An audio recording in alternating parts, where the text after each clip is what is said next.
Nacidos muchos de ellos sobre las ruinas de antiguas fortalezas, siguen hoy en pie los pazos, testigos de revueltas, pero también de tiempos de paz.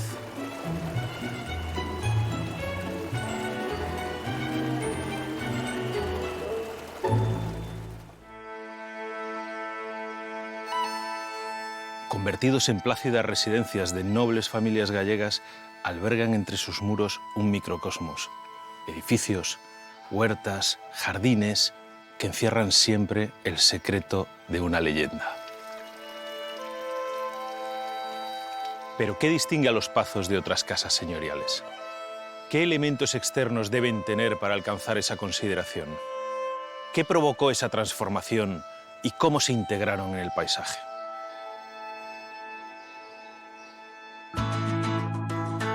El Pazo de Oca está situado en el municipio de La Estrada, en Pontevedra, a tan solo 26 kilómetros de Santiago de Compostela.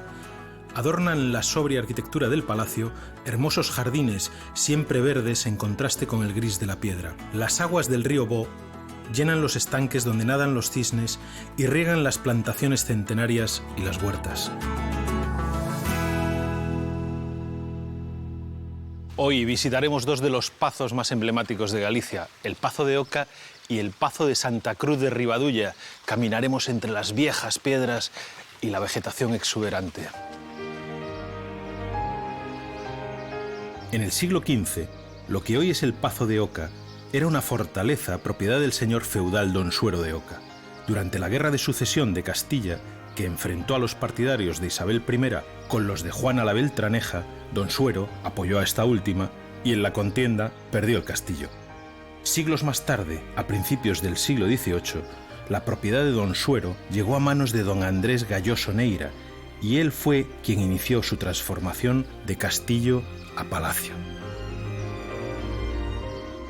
A mediados del siglo XVIII, Fernando Galloso Ozores de Sotomayor, a la sazón regidor de Santiago, quiso continuar la labor de su padre y construyó la capilla, planificó el jardín, les indicó a los que vinieron después hacia dónde tenía que continuar el palacio, con un pequeño dedo colocado sobre la fachada del Pazo. Hasta hoy nadie le ha hecho caso.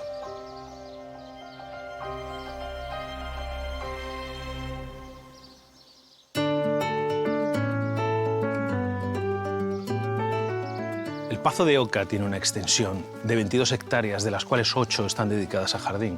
Ahora mismo estamos en la zona del primer jardín. Es el jardín geométrico o jardín reticulado. A principios del siglo XVIII, esto era un huerto bajo que permitía mirar desde palacio la zona de los estanques. Y no sabemos muy bien lo que se cultivaba en este huerto. Lo que sí sabemos es que en 1738 el conde del Pazo le escribió una carta al mayordomo bastante enfadado, reprochándole que no sabía cultivar los espárragos adecuadamente. Es decir, que lo que sí sabemos es que aquí al menos había espárragos.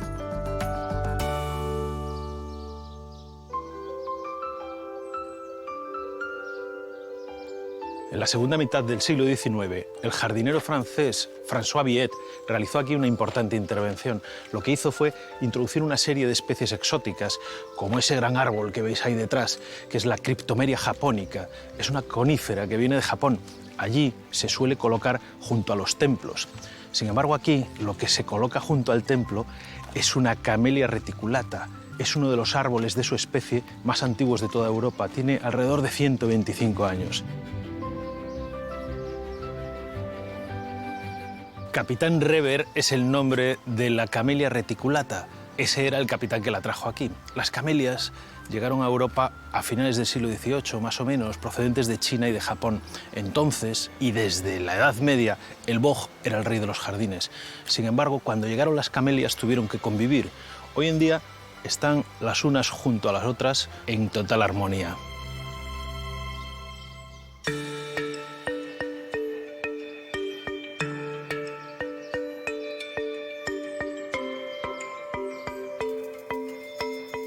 Prácticamente todas las intervenciones del jardinero francés François Viet fueron modificadas con el paso de los años, excepto esta, el bosquecillo, que está rodeada de agua y atravesada por senderos sinuosos. Por aquí paseaban las damas y los caballeros de la época y era el lugar perfecto para que el señor de Oca alardeara de todo el dinero invertido en este lugar, cerca de 1.600 ducados de la época.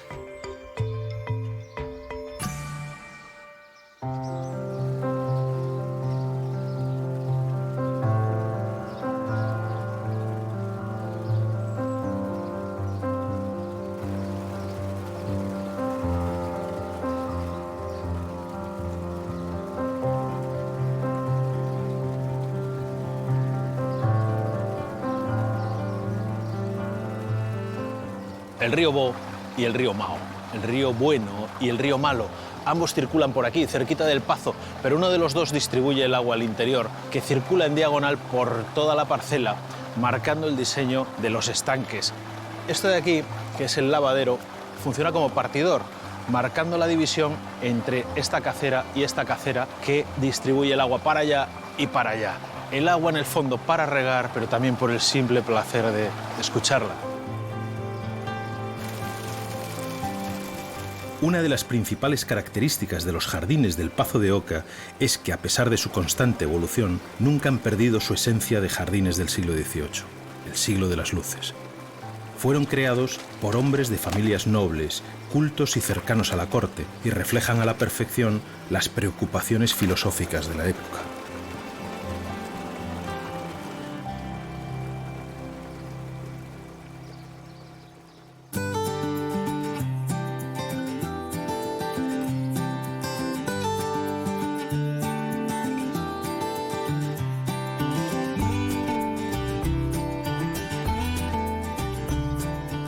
El filósofo alemán Hegel planteaba el universo como un proceso constante lleno de contradicciones internas, como este estanque que está lleno de símbolos y de juegos opuestos completamente.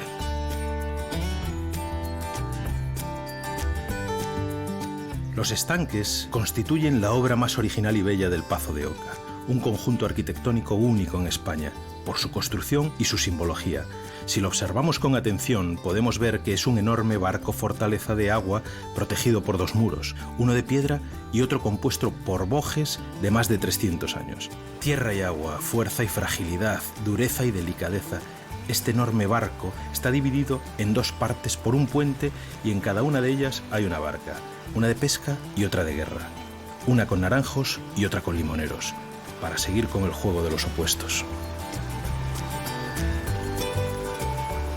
El glorioso ascendiente del señor del Pazo, el señor de la Sierpe, que mató con sus propias manos a una serpiente y que era hijo de la reina Lupa, tenemos aquí expulsando a través de la serpiente todo el agua hacia este estanque, que es el estanque de la guerra. Este pazo está lleno de símbolos y no basta con un simple paseo para conocerlos. Hay que adentrarse en el jardín de otra manera.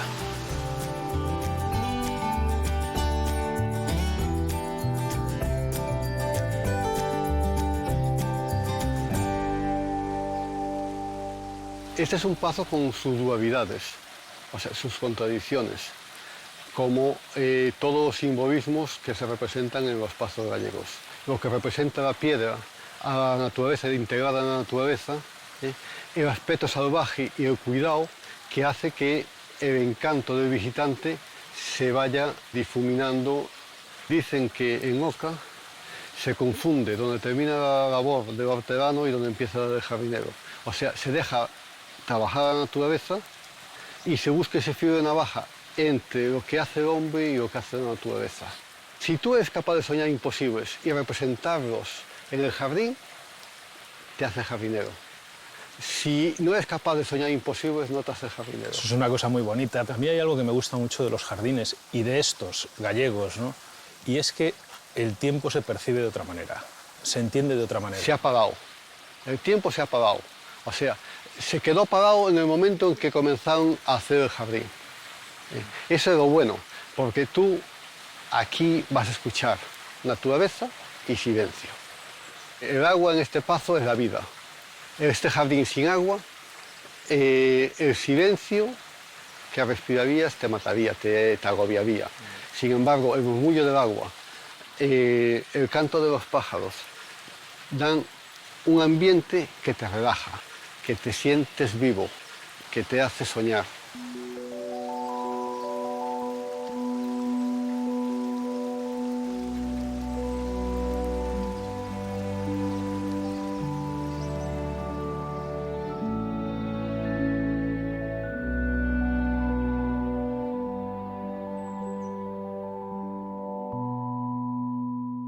en cada parterre tenemos un cultivo distinto.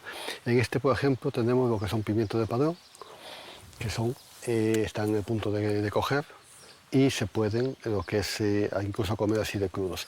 Oca nació como un jardín, una huerta jardinada, que representamos en esta zona lo que es el jardín que fue primigenio, lo que es en Oca. O sea, que tenéis aquí hortícola, vamos, me refiero a hortalizas.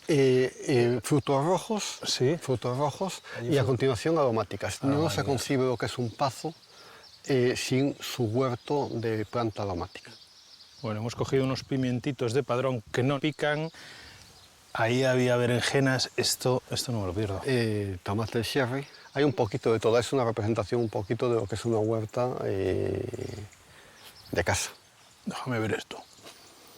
Nada. Esta mano es dejar esto. A mí, cuando veo una mano de estas, te lo digo de verdad, Este es un esto me remo. inspira respeto. Esto es un remo. Es un remo.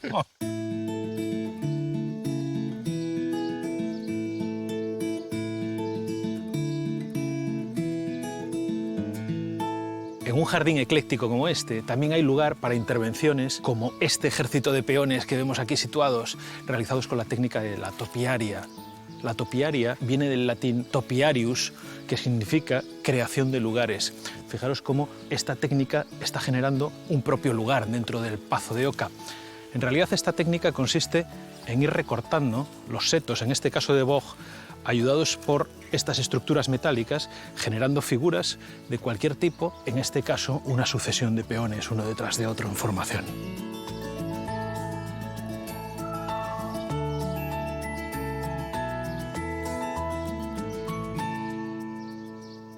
Esta de aquí es una de las pocas intervenciones que todavía quedan del jardinero francés François Villet. Es la avenida de Tilos, que nos lleva desde el Pazo hacia un claro del bosque. Está alfombrada por un tapiz verde de césped y tiene unos box que fueron tallados por nuestro amigo Manuel, el jardinero. Es una aportación de él y, como veis, están ligeramente inclinados hacia afuera. Este efecto lo que consigue es la amplitud de la perspectiva hacia afuera, haciendo todavía más magnífico y más grande este espacio.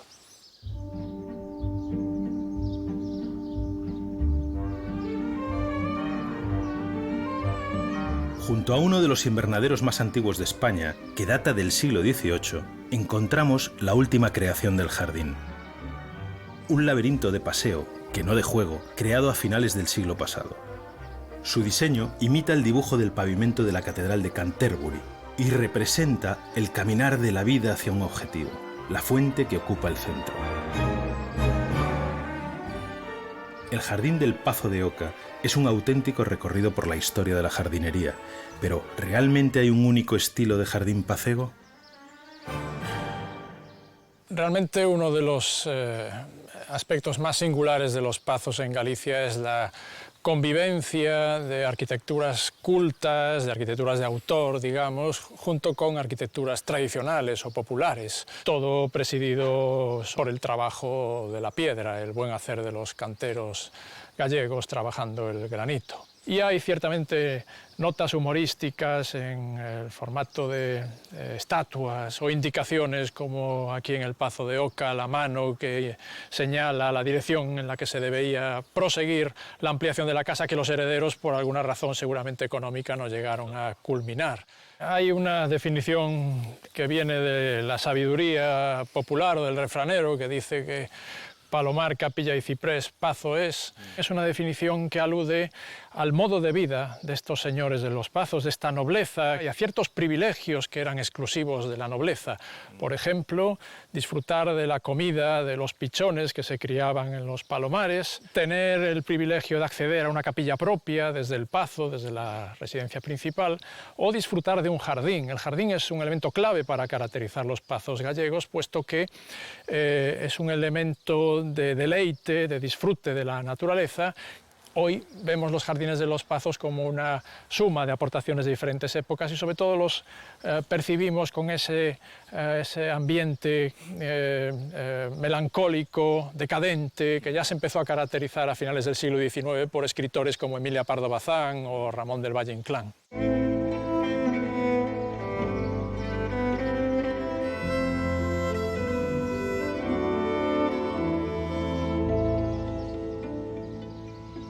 ¿Cuánto hay de palacio en el Pazo de Oca? Bueno, en todos los pazos en realidad hay ese fondo de referencia al palacio, porque la palabra pazo en gallego deriva del palatium latino. Lo que ocurre es que sí es cierto que hay pazos donde el peso de la arquitectura tradicional o popular es más visible, la acomodación a las tradiciones constructivas de cada comarca, y hay un empeño muy visible en los señores de los pazos por mantener siempre en buen estado, incluso reformar esas viejas torres medievales, porque ese es un signo muy patente de su condición de nobles, de su condición de señores. El agua, aunque no siempre es visible, otras veces es audible solamente, pero el agua siempre es un elemento fundamental para caracterizar los jardines de los pazos gallegos. Y el agua articula unos recorridos muy interesantes donde se mezcla, igual que en todo el jardín, el sentido utilitario y el sentido deleitoso o de ocio.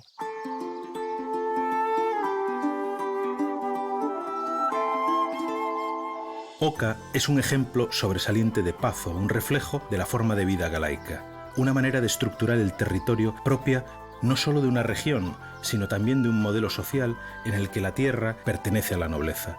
Y aunque otros pazos comparten con el de Oca su origen, la piedra en sus construcciones, las especies botánicas de sus jardines, el boj y las camelias, hay algo que los distingue. En el Pazo de Oca se mezclan rasgos lúdicos y utilitarios, mientras que en otros la actividad agrícola tiene una función primordial. Es el caso del Pazo de Santa Cruz de Ribadulla.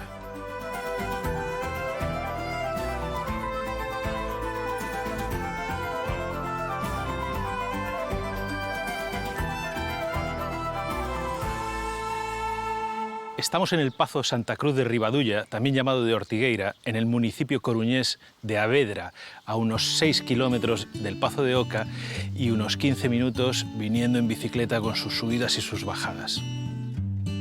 Tras el recinto amurallado, el conjunto se divide en 3 zonas: el bosque, el trazado reticular de paseos de olivos y el jardín reservado junto a la casa, lleno de árboles y plantas exóticas y donde surge el agua por todas partes, en fuentes, arroyos y hasta una cascada.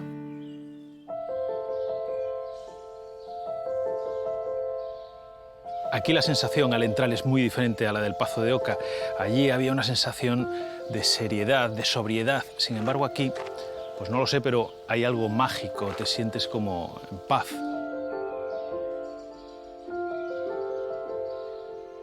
A principios del siglo XV vivía aquí en Ortigueira un señor de la alta burguesía compostelana, de apellido Abraldes, que junto con su vecino, el señor de Oca, luchaban a favor de Juana de Trastámara, que perdió la guerra de sucesión de Castilla, y los reyes católicos, como represalia, lo que hicieron fue desmochar una torre que había al otro lado de este edificio. Esto, en aquel entonces, era muy deshonroso, y el señor tuvo que marcharse del Pazo.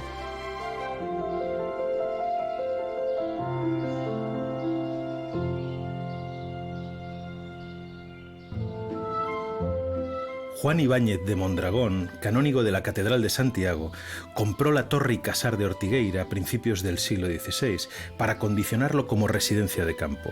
Él fue quien ordenó construir la capilla y el trazado original de la finca, con su jardín hortícola, pero sería su sobrino y sucesor, Juan de Mondragón, quien años más tarde daría la estructura territorial definitiva al Pazo, delimitando las zonas de jardines, huertos y bosques.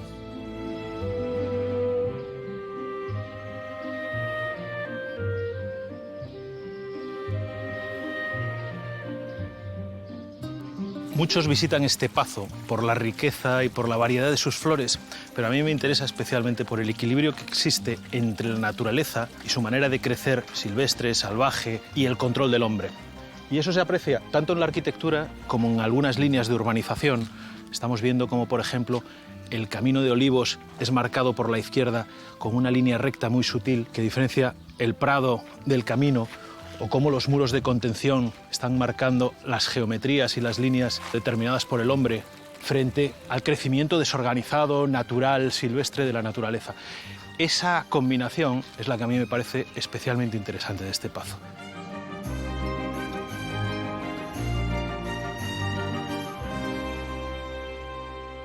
Además de las especies autóctonas que tenemos por aquí, bueno, tenemos laureles, tenemos alcornoques, tenemos carballos, que son los robles gallegos, pues hay también algunas especies exóticas, como este ombú o bella sombra, que es un nombre mucho más bonito.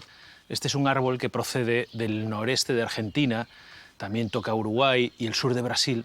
Tiene una gran copa extendida y debe su nombre precisamente a eso, al poder llegar aquí, en los lugares de la pampa argentina, y poderse sentar debajo para protegerse del sol. Y aunque puede parecer extraño en Galicia, un árbol como este, en días como hoy, la verdad es que se agradece bastante. Estos árboles primero pasaban por una zona de aclimatación, en este caso en Portugal, para después ser traídos a estos lugares y que pudieran adaptarse correctamente.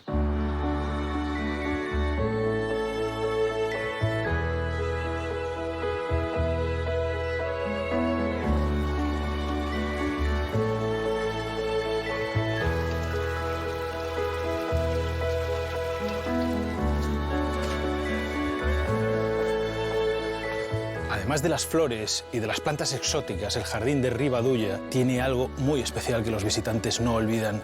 ¿Recordáis aquello que os dije sobre la magia de este lugar?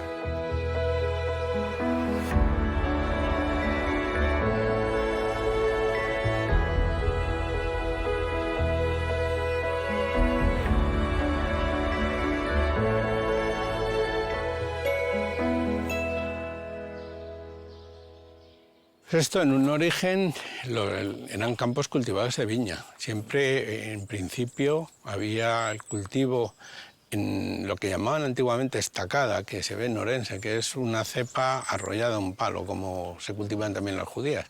Y luego se hacían las viñas en pérgola, como vemos por ahí, para que la humedad no pudra la vid. No existe en Galicia una retícula de olivos como esta.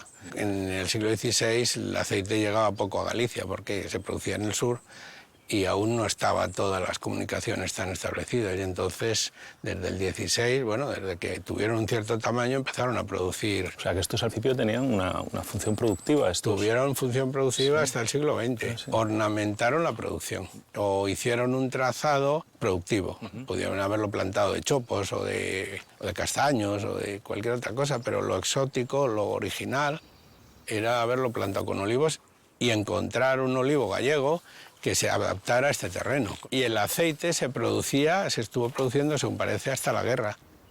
Pero lo que pasa es que no es muy rentable y lo que sí se descubrió o vimos, que así como producir aceite se puede producir en muchos sitios, el mantener esta retícula podada de la manera que está podada, de forma de túnel, y con ese sentido de antigüedad, pues eso es lo que la hace única, con lo cual primamos la estética a la parte productiva.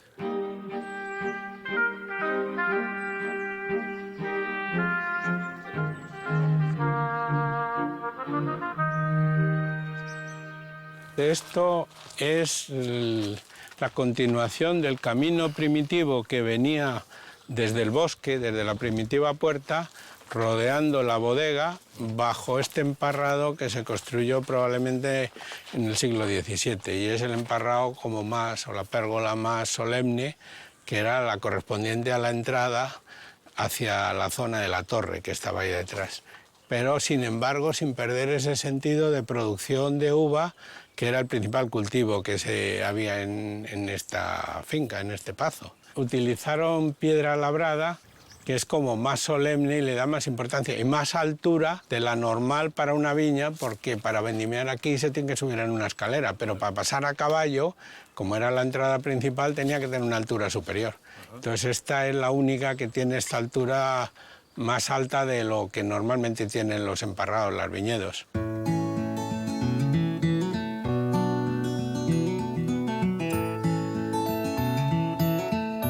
Estoy en un paseo de camelias. Sabéis perfectamente que nosotros utilizamos el aceite de oliva, pero los chinos, desde hace más de 2600 años, utilizan aceite de camelias, extraídos de estas camelias híbridas o camelia japónica, como esta de aquí. Tenemos aquí incluso las frutas para poderoslo enseñar, y dentro están las semillas, que son como estas. De estas semillitas sale el aceite de camelia, que tiene unas propiedades muy peculiares, están llenos de vitaminas y de minerales. Es un aceite que es muy utilizado en cosmética en casi toda Asia. Mirad lo que traigo aquí. Que dicen que este aceite es el secreto de la belleza de las geishas.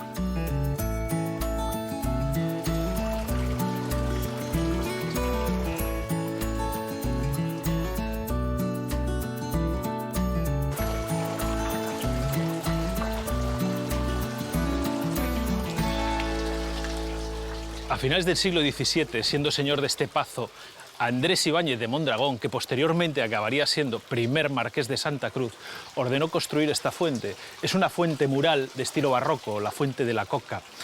Y además la colocó al principio en la entrada del pazo para impactar a todos los visitantes y mostrarles su poder económico. Se la encargó a uno de los arquitectos más prestigiosos de la ciudad de Santiago, el arquitecto Diego Romay.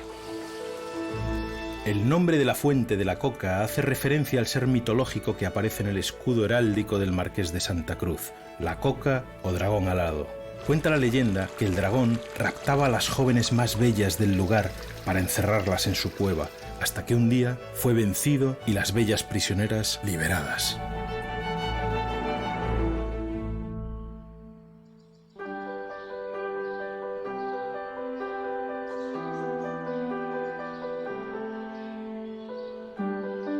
Esta es una de las maravillas del jardín, el helecho gigante. Esta especie proviene de Australia y tuvo que pasar antes, durante el siglo XIX, por una zona de aclimatación, como el ombú o el bellasombra. A mí este me maravilla, con sus brazos, con sus grandes hojas, que pueden llegar a medir hasta 2-3 metros. Es una especie que se cría muy bien a la sombra y sobre todo cuando hay humedad. A mí me recuerda especialmente a una que ya conocemos, la palmera imperial.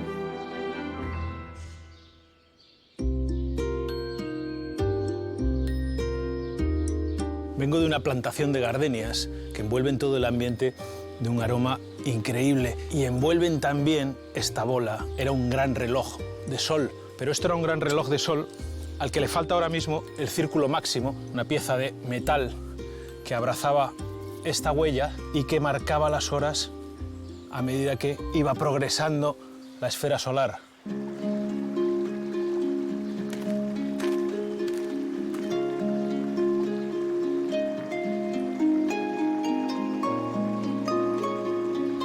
¿Escucháis el sonido del agua? El agua que llega a este pazo es un agua de mina que viene subterránea, decantándose entre las rocas, y por eso es un agua tan clara y tan limpia.